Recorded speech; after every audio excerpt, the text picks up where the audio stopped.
नमस्कार साथियों, लक्ष्य एजुकेशन पॉइंट कासगंज में आपका हार्दिक स्वागत है।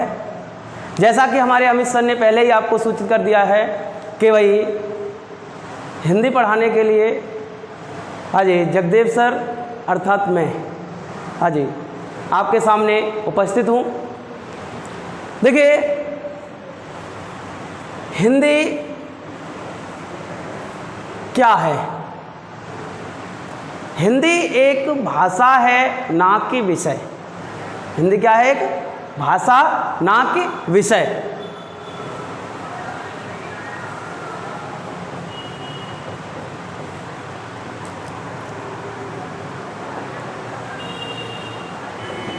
हिंदी एक भाषा है। भाषा शब्द की जो उत्पत्ति है संस्कृत की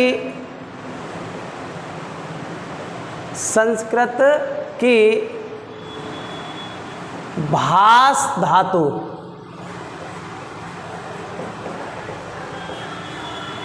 संस्कृत की भास धातु से भाषा शब्द की उत्पत्ति हुई है, जहां भास का अर्थ है कहना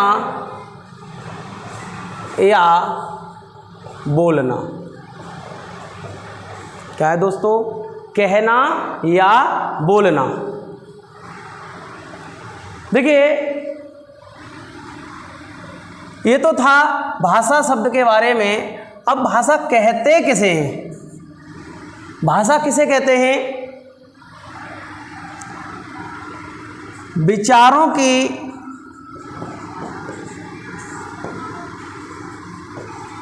अभिव्यक्ति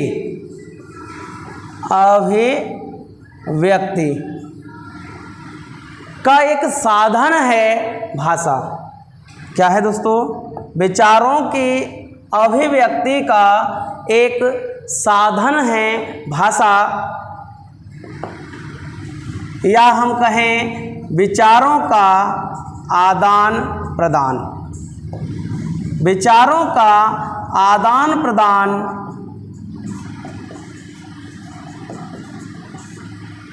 जिस माध्यम से किया जाता है उसे भाषा कहते हैं। भाषा की सबसे छोटी इकाई। क्या दोस्तों? भाषा की सबसे छोटी इकाई। तो भाषा की सबसे छोटी इकाई क्या है भाई? ध्वनि। क्या है? ध्वनि। जब ध्वनि ना हो ऑप्शन में, तब आप वर्ण को लगा सकते हैं यदि वर्ण है। हाँ जी, तो याद रखेंगे, भाषा शब्द की उत्पत्ति संस्कृत की भास धातु से हुई, जहाँ भास का अर्थ है कहना या बोलना। भाषा की परिभाषा में क्या कहेंगे? विचारों की अभिव्यक्ति जिसके माध्यम से की जाती है उसे भाषा कहते हैं, अर्थात विचारों का आदान प्रदान करने का एक माध्यम है भाषा। भाषा की सबसे छोटी इकाई क्या भाई? भाषा की सबसे छोटी इकाई ध्वनि अर्थात वर्ण। ठीक है, देखिए आप लोग स्क्रीनशॉट ले सकते हैं। आगे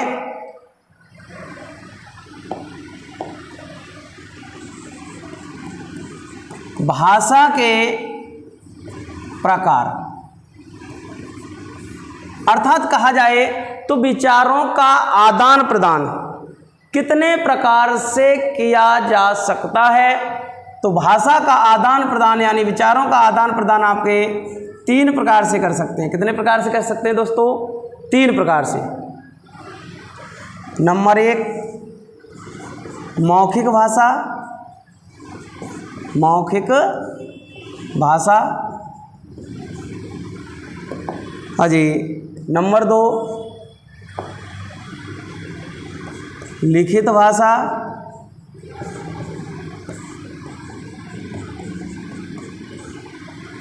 और नंबर 3 दोस्तों सांकेतिक भाषा।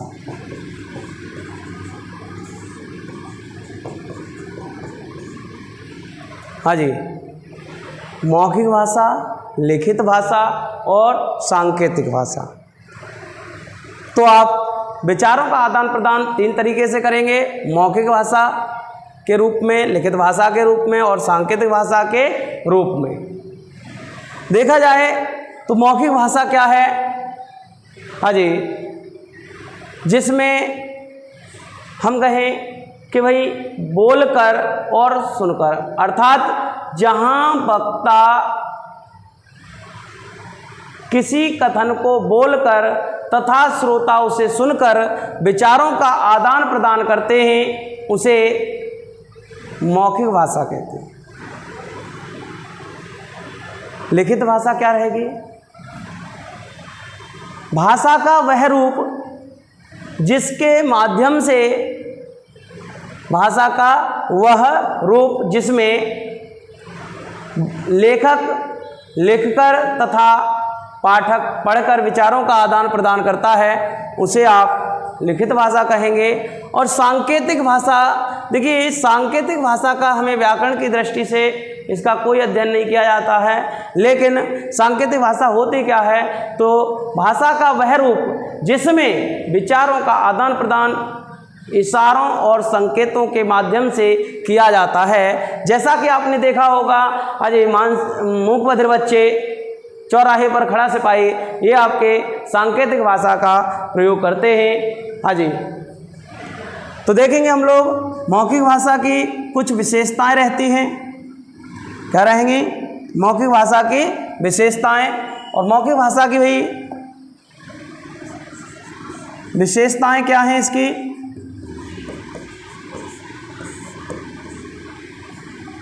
वो भी किसकी? मौखिक की। मौखिक भाषा की विशेषताएं हैं, यह भाषा का मूल रूप है। मौखिक भाषा क्या रहेगी? भाषा का मूल रूप। जैसा कि आप जानते हैं, इस भाषा को आप अजय प्रकृति प्रदत्त है, ये आपके लिए अजय यह जन्म से ही आपके साथ मूल प्रवृत्ति में सम्मिलित होती है। दूसरी विशेषता इसकी ये है कि यह अस्थायी भाषा है। अस्थायी का मतलब है, आप लोग देखे होंगे अजय यह भाषा अजय टिकती नहीं, अर्थात जैसे ही उत्पन्न होती है यह आपके पर्यावरण में विलीन हो जाती है, इसको आप पुनः प्राप्त नहीं कर सकते। तो यह अस्थायी है, टिकती नहीं है। तीसरी है, इस भाषा के प्रयोग में वक्ता और श्रोता का आमने सामने होना अति आवश्यक है। हाँ जी, वक्ता और श्रोता, इन दोनों का आमने सामने होना बहुत ही आवश्यक है। चौथी इसकी विशेषता ये है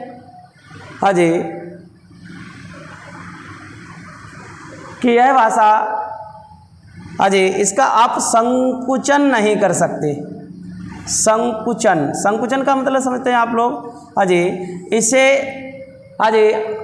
अनिश्चित समय के लिए आप कहेंगे आगे के लिए कभी भी इसको निश्चित रूप में इकट्ठा करके नहीं रखा जा सकता। वैसे वो आजकल उपकरण आपके चल गए हैं, उसके माध्यम से कर भी लेते हैं, जैसा कि आप लोग देखे होंगे, रिकॉर्डिंग वगैरह कर लेते हैं, तो वो बात अलग है। लेकिन यदि आप बोल रहे हैं, जैसे सामान्य बोलचाल के रूप में आप बोल रहे हैं, और उसको कभी भी अनिश्चित समय के लिए नहीं रख सकते। आगे देखें, इसकी कुछ उदाहरण देखेंगे हम लोग। उदाहरण, तो उदाहरण क्या है? जैसे आप देखे होंगे वाद विवाद प्रतियोगिता। कौन सी? वाद विवाद प्रतियोगिता। ठीक है दोस्तों। एक और उदाहरण रहेगा इसका, सामान्य बोलचाल। क्या? सामान्य बोलचाल। ठीक है। और भी रहेंगे हमारे मोबाइल फ़ोन पर की गई बातें, ये भी आपके मौखिक भाषा में ही जाएंगे। अब हम देखते हैं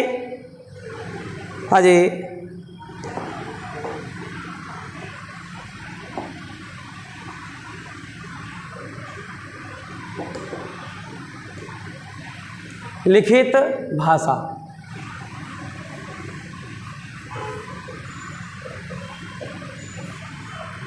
लिखित भाषा, तो लिखित भाषा देखिए किसे कहेंगे? हाँ जी, वह भाषा जिसमें विचारों का आदान प्रदान पाठक द्वारा लिखकर तथा लेखक द्वारा लिखकर और पाठक द्वारा पढ़कर किया जाता है, उसे आप कहेंगे लिखित भाषा। क्या कहेंगे? लिखित भाषा। हाँ जी, आगे इसकी विशेषताएं देखेंगे हम लोग। इसकी भी विशेषताएं हैं कुछ। हाँ जी, इसकी पहली विशेषता, हाँ जी, यह भाषा का गौड़ रूप है। कैसा रूप है? गौड़ रूप है, अर्थात द्वितीयक है। द्वितीयक का मतलब समझते हैं सेकेंडरी भाषा। हाँ जी, जिसको आप हाँ जी बाद में अर्जित करते हैं। यह आपको हाँ जी प्रकृति द्वारा नहीं, ये आपको स्वतः सीखनी पड़ती है। दूसरी रहेगी इसकी, हाँ जी, यह भाषा स्थायी है। कैसी है? स्थायी है। हाँ जी, एक बार आपने लिख दी तो लिख दी, उसको आप हाँ जी हटा नहीं सकते। आगे इसकी तीसरी विशेषता है कि इसमें लेखक और पाठक, कौन? लेखक और पाठक। लेखक और पाठक का आमने सामने होना आवश्यक नहीं है। ठीक है, आगे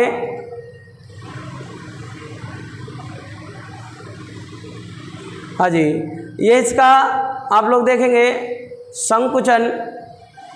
हाँ जी, संकुचन अनिश्चित समय तक किया जा सकता है, जैसा इसका जीता जागता प्रमाण है आपका संविधान।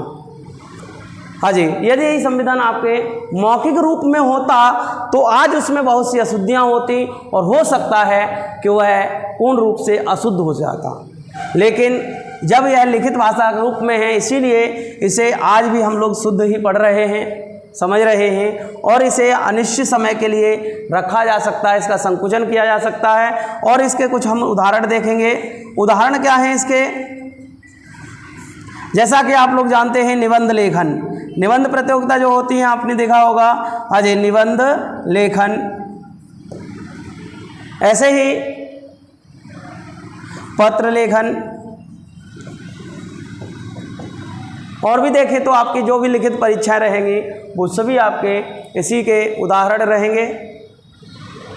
हाँ जी, और देखेंगे मौखिक भाषा की, यदि आपको कभी इकाई पूछी जाती है मौखिक भाषा की सबसे छोटी इकाई, तब आपको ध्वनि लगानी है। और यदि लिखित भाषा की सबसे छोटी इकाई पूछी जाती है, लिखित भाषा की सबसे छोटी इकाई यदि आपसे पूछी जाए तो आप उस समय वर्ड लगाएंगे। क्या लगाएंगे दोस्तों?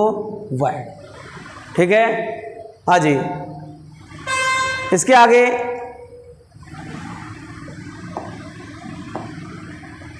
सांकेतिक भाषा का हम कुछ भी अध्ययन यहाँ नहीं करेंगे, बस हमें यही जानना चाहिए कि सांकेतिक भाषा है क्या। तो सांकेतिक भाषा संकेतों और विचारों के माध्यम से, हाँ जी, संकेतों और इशारों के माध्यम से जहाँ पर विचारों की अभिव्यक्ति की जाती है उसे ही आप क्या कहेंगे? सांकेतिक भाषा।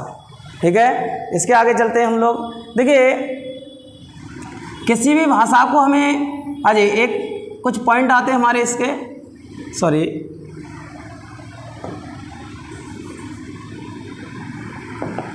हाँ जी। तो देखिए, भाषा से संबंधित आपसे कुछ बिंदु हैं जो डायरेक्ट पूछ लिए जाते हैं, जैसा कि भाषा की सबसे छोटी,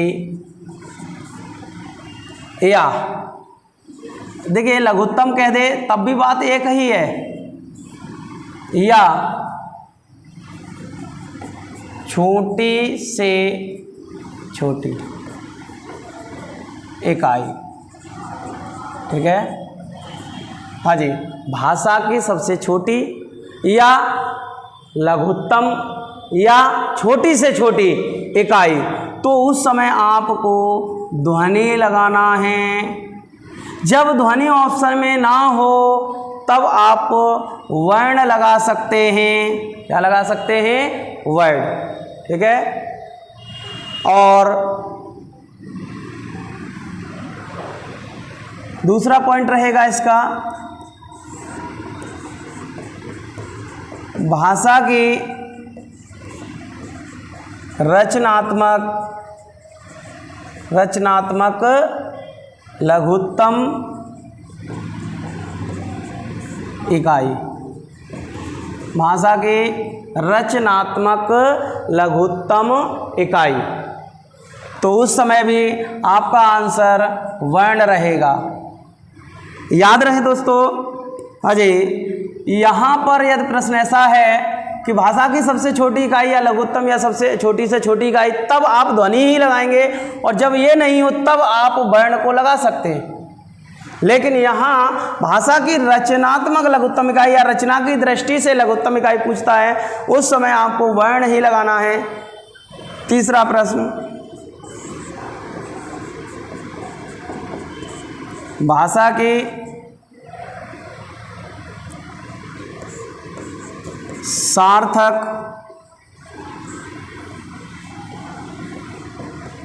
लघुत्तम इकाई, या हम ऐसे कह सकते हैं, भाषा के अर्थ की दृष्टि से सबसे छोटी इकाई, क्या कहेंगे? अथवा हाँ जी, भाषा के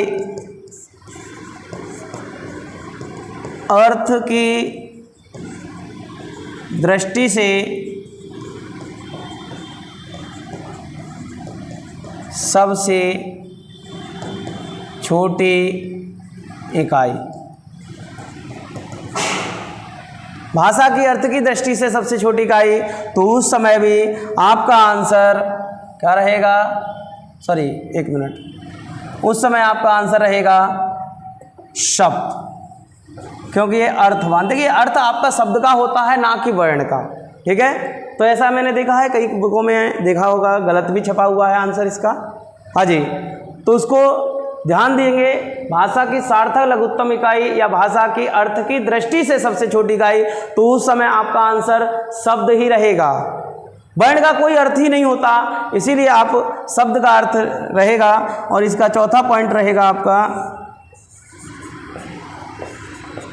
भाषा की, देखिए कहिए पूर्ण अर्थवान, कहिएगा पूर्ण अर्थवान या सबसे बड़ी इकाई, क्या? सबसे बड़ी इकाई। और जब ऐसा प्रश्न आता है तो उस समय आपका आंसर क्या रहेगा दोस्तों? वाक्य, ठीक है। हाँ जी, आप लोग मौखिक और लिखित की जानते ही हैं। यदि आपको ऐसा आता है भाषा की या मौखिक भाषा की सबसे छोटी इकाई, तो उस समय आप ध्वनि लगाएंगे, और जब लिखित भाषा की सबसे छोटी इकाई आता है तो उस समय वर्ण लगाएंगे। हाँ जी, तो ये पॉइंट रहेंगे, इनको आप स्क्रीनशॉट ले सकते हैं। हाँ जी, तो देखेंगे इससे आगे। देखिए वैसे तो भाषा का क्षेत्र बहुत ही व्यापक है, हाँ जी, लेकिन उनको सबको हम छोड़ते हुए, क्योंकि आप हाँ जी सबसे पहली क्लास ले रहे हैं, तो जब आप यदि मान के चलिए कोई ऐसा भी छात्र हो सकता है हाँ जी कि जिसको हिंदी भाषा बहुत ही कम आती है, तो इसीलिए सबसे पहले जब भी हमें कोई भाषा सीखनी होती है तो कोई सी भी भाषा सही, चाहे वो आपकी हाँ जी, चाहे वो आपकी हिंदी सही, चाहे अंग्रेजी सही, और चाहे आपकी उर्दू सही, यानी कोई भी भाषा ले लीजिए आप लोग। अजय, ये जब हम किसी भाषा को सीखते हैं तो सबसे पहले उसके व्याकरण की तरफ चलना पड़ेगा। कहाँ चलने पड़ेगा दोस्तों? व्याकरण की तरफ। व्याकरण क्या है? व्याकरण शब्द वी प्लस आ प्लस करण से बना हुआ शब्द है, जहाँ वी और आ ये दोनों उपसर्ग हैं। क्या है? उपसर्ग। लेकिन आपने देखा होगा कभी कभी यह विग्रह ना दे करके व्याकरण शब्द का एक संस्कृत के अकॉर्डिंग दूसरा विग्रह रहेगा वी प्लस आ प्लस क्री प्लस ल्यूट। जैसा कि आप जानते हैं वी और आ दोनों क्या हैं, उपसर्ग हैं। क्री क्या है, क्री एक संस्कृत में धातु है, हाँ जी। और ल्यूट क्या है, तो ल्यूट भी आपका संस्कृत का एक प्रत्यय है। तो वास्तव में देखा जाए तो व्याकरण शब्द की जो उत्पत्ति है वी आ क्रे ल्यूट, इससे मिलकर हुई है। व्याकरण शब्द का जो अर्थ है, व्याकरण का अर्थ है भली भांति समझना। क्या है भाई व्याकरण का अर्थ? भली भांति समझना। ठीक है दोस्तों, आगे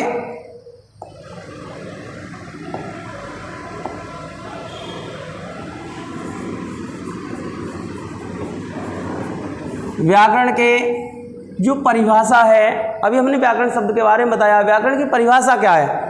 हाँ जी, जिसके माध्यम से किसी भी भाषा को शुद्ध रूप से पढ़ा, लिखा या बोला जाए उसे ही क्या कहेंगे? व्याकरण। हाँ जी, जिसके माध्यम से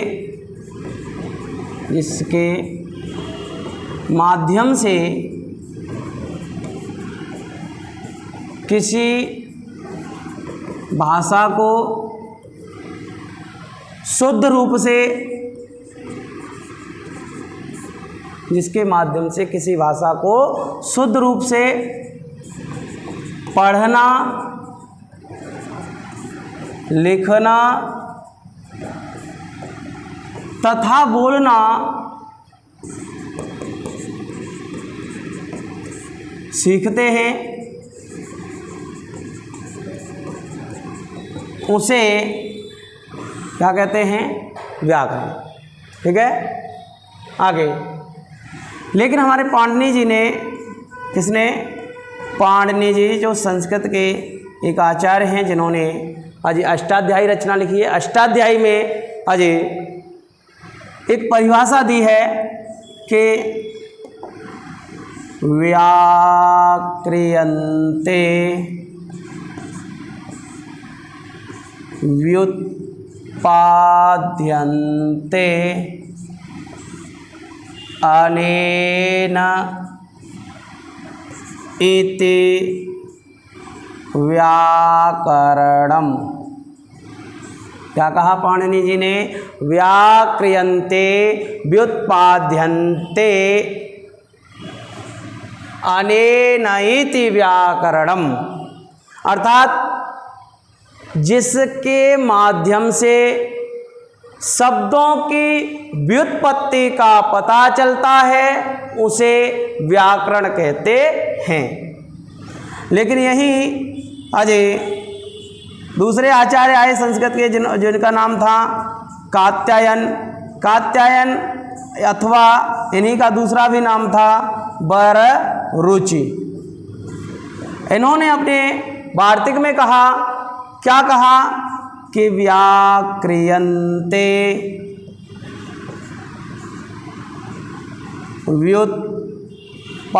व्युत्पाद्यन्ते शब्देन इति व्याकरणम, इति व्याकरणम। इन्होंने कहा था कि पाणिनि जी, आपकी परिभाषा में एक शब्द नहीं है। क्या नहीं है? शब्देन। और शब्देन भी होना चाहिए, तभी आपकी ये परिभाषा पूर्ण है। इसीलिए इन्होंने दूसरी परिभाषा दी, व्याक्रियन्ते व्युत्पाद्यन्ते अशब्देन अनेन इति व्याकरणम। सॉरी, अनेन और रहा अनेन इति व्याकरणम। ठीक है, हाँ जी, ये आपकी कात्यायन की परिभाषा रहेगी और ये आपकी पाणिनि जी की रहेगी। दोनों में केवल एक ही शब्द का अर्थ है शब्देन, ठीक, जिसके माध्यम से शब्दों की व्युत्पत्ति का पता चलता है उसे ही आप व्याकरण कहते हैं, ऐसा आपके कात्यायन ने कहा। इसके आगे चलते हैं हम लोग। हाँ जी, कोई स्क्रीनशॉट लेना चाहते हैं तो ले लीजिएगा। आगे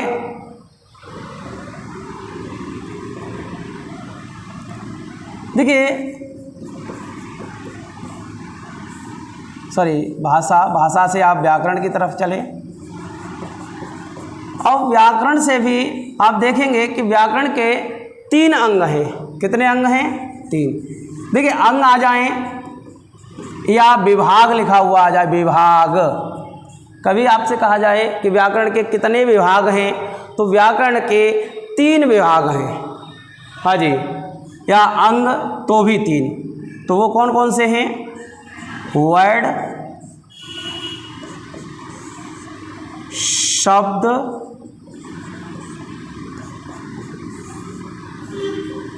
और वाक्य, ठीक है। हाँ जी, वर्ण, शब्द और वाक्य। देखेंगे, जब तक हमें कोई भी भाषा, हाँ जी, शुद्ध रूप से बोलना, लिखना और पढ़ना नहीं आएगा, जब तक हम उस भाषा के वर्ड अच्छे प्रकार से नहीं जान लेंगे, शब्दों के बारे में नहीं जान लेंगे और वाक्यों के बारे में नहीं जान लेंगे। अर्थात हमें ये तीनों ही चीज़ें आना आवश्यक है, तभी हम किसी भाषा को शुद्ध रूप से पढ़, लिख और बोल सकते हैं, ठीक है। तो सबसे पहले आज हम बात करते हैं वर्ड विचार। वर्ड विचार, वर्ण विचार में देखेंगे आप लोग, वर्ण है क्या? वर्ड, जैसा कि अभी हम थोड़ी देर पहले ही पढ़े हैं, वर्ण क्या है? भाषा की सबसे छोटी इकाई। क्या है? भाषा की सबसे छोटी इकाई। हाँ जी, लिखिएगा, भाषा की सबसे छोटी इकाई जिसके टुकड़े नहीं किए जा सकते, जिसके टुकड़े नहीं किए जा सकते।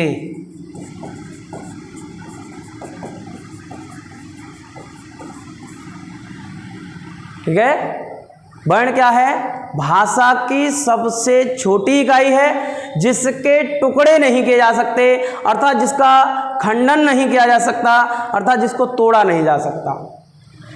ठीक है, पाणिनि जी ने भी कहा है भैया, नः क्षरति इति अक्षरः। नः क्षरति इति अक्षरः, अर्थात जिसका क्षरण ना हो, जिसको तोड़ा ना जा सके, वही अक्षर है। अक्षर और वर्ण दोनों ही समानार्थी शब्द कहे हैं। अजी, अक्षर और वर्ण क्या है? दोनों ही समानार्थी शब्द कहे जाते हैं। अजी, आगे अजी, यहीं से एक होता है वर्ण माला। अभी आप देखें, वर्ण क्या है? भाषा की सबसे छोटी इकाई जिसके टुकड़े नहीं किए जा सकते। पाणिनि जी ने भी कहा कि नः क्षरति इति अक्षरः, जिसका क्षरण ना हो, जिसको तोड़ा ना जा सके, वही अक्षर है। वर्णमाला किसे कहते हैं? हाँ जी, तो देखिए, किसी भी भाषा के वर्णों का क्रमबद्ध और सुव्यवस्थित, क्या? क्रमबद्ध व सुव्यवस्थित समूह किसी भी भाषा के वर्णों का क्रमबद्ध व सुव्यवस्थित समूह ही वर्णमाला कहलाता है। ठीक है दोस्तों। हाँ जी, अथवा थोड़ा सा परिवर्तन, बच्चा अजी भ्रमित हो जाता है, आंसर गलत लगा देता है। अभी हमने लिखाया था कि वर्णों का, क्या बताया था, वर्णों का क्रमबद्ध व सुव्यवस्थित समूह वर्णमाला कहलाता है। लेकिन अजी थोड़ा सा प्रश्न घूमा, छात्र घूम जाता है और आ गया कि लिपि चिन्हों का क्रमबद्ध व सुव्यवस्थित समूह क्या कहलाता है। हाँ जी, क्या कहलाता है, बस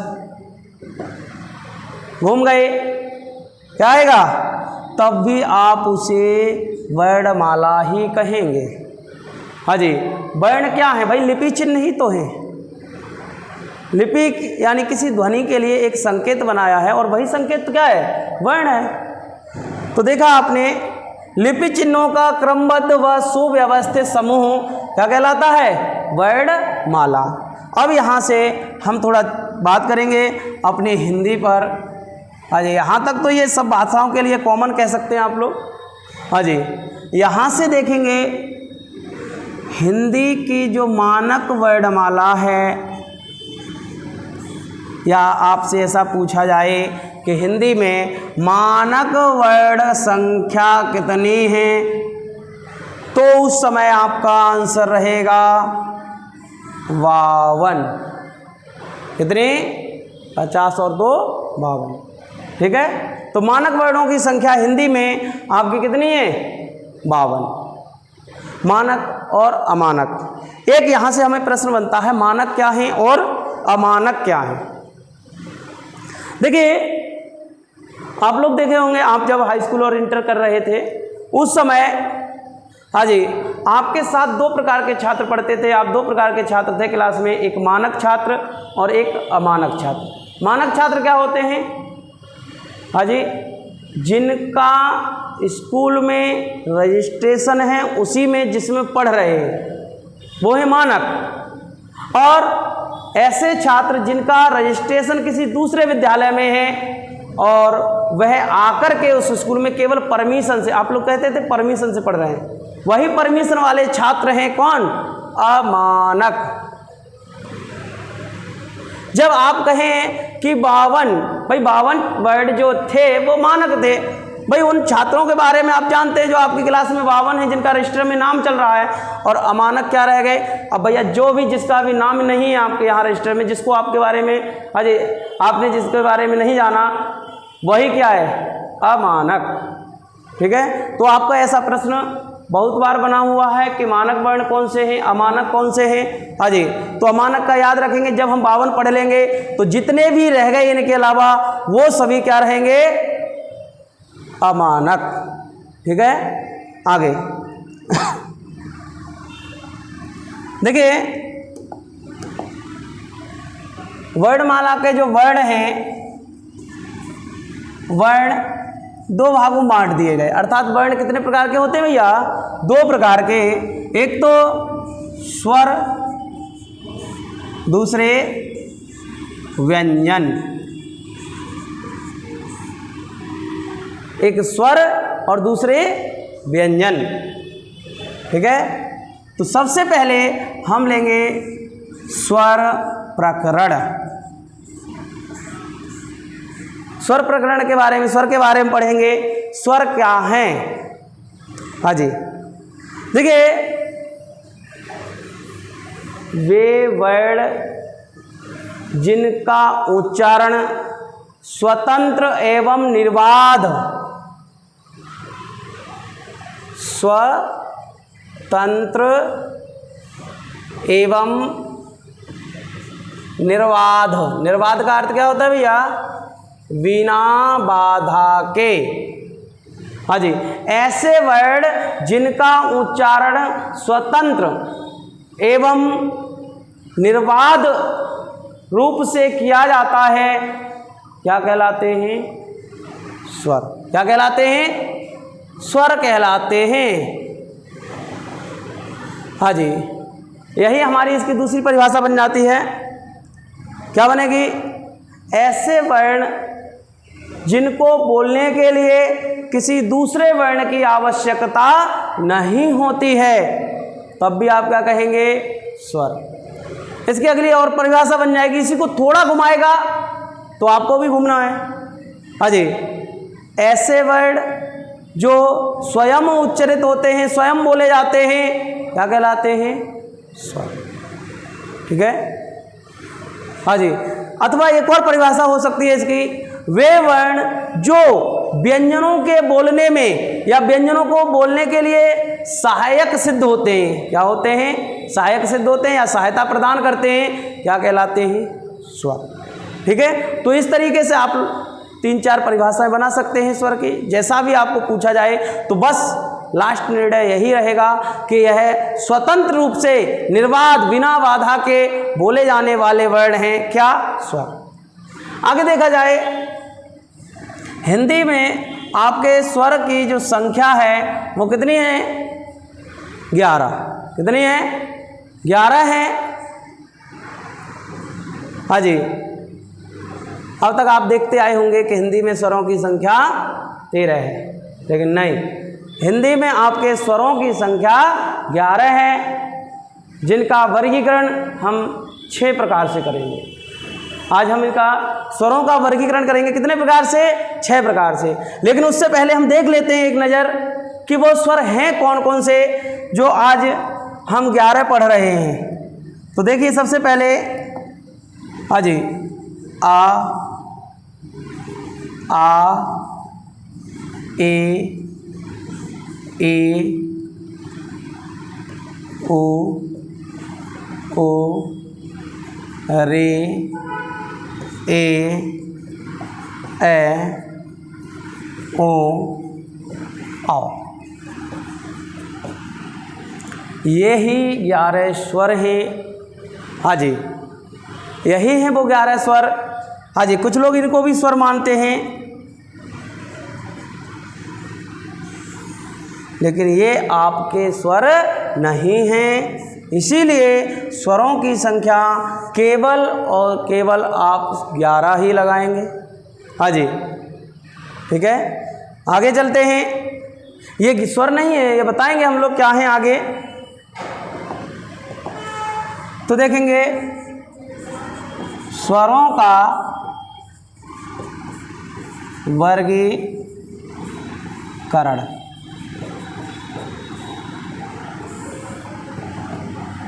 देखिए, स्वरों का वर्गीकरण हम 6 स्तरों पर करेंगे।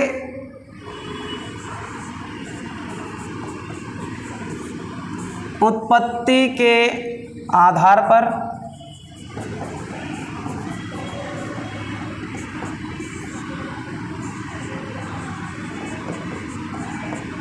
उच्चारण काल,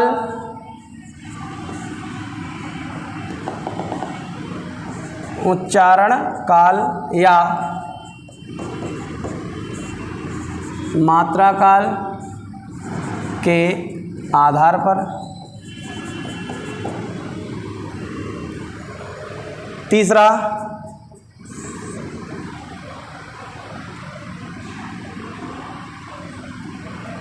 उत्पत्ति के आधार पर, उच्चारण काल या मात्रा काल के आधार पर। तीसरा रहेगा आपका अजी उच्चारण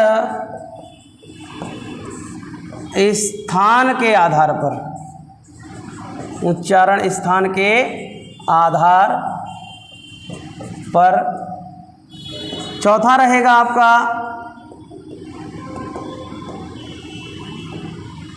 हाँ जी, चौथा रहेगा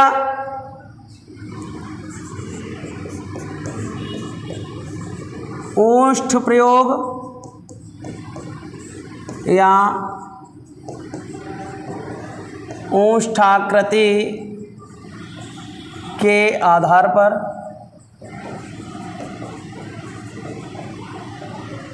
पांचवा रहेगा आपका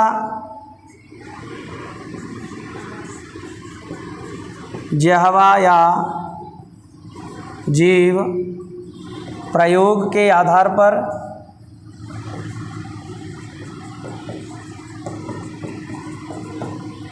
ठीक है, और जो अंतिम रहेगा वो रहेगा आपका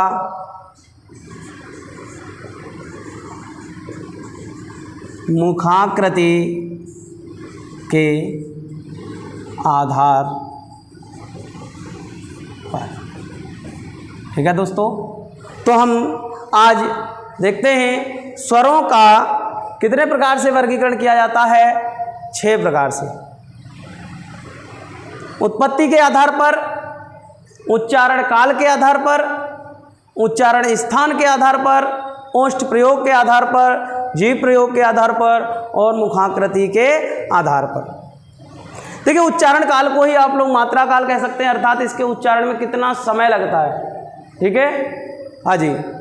तो इसके वर्गीकरण जो हैं वो हम लोग कल देखेंगे। सबसे पहले उत्पत्ति के आधार पर।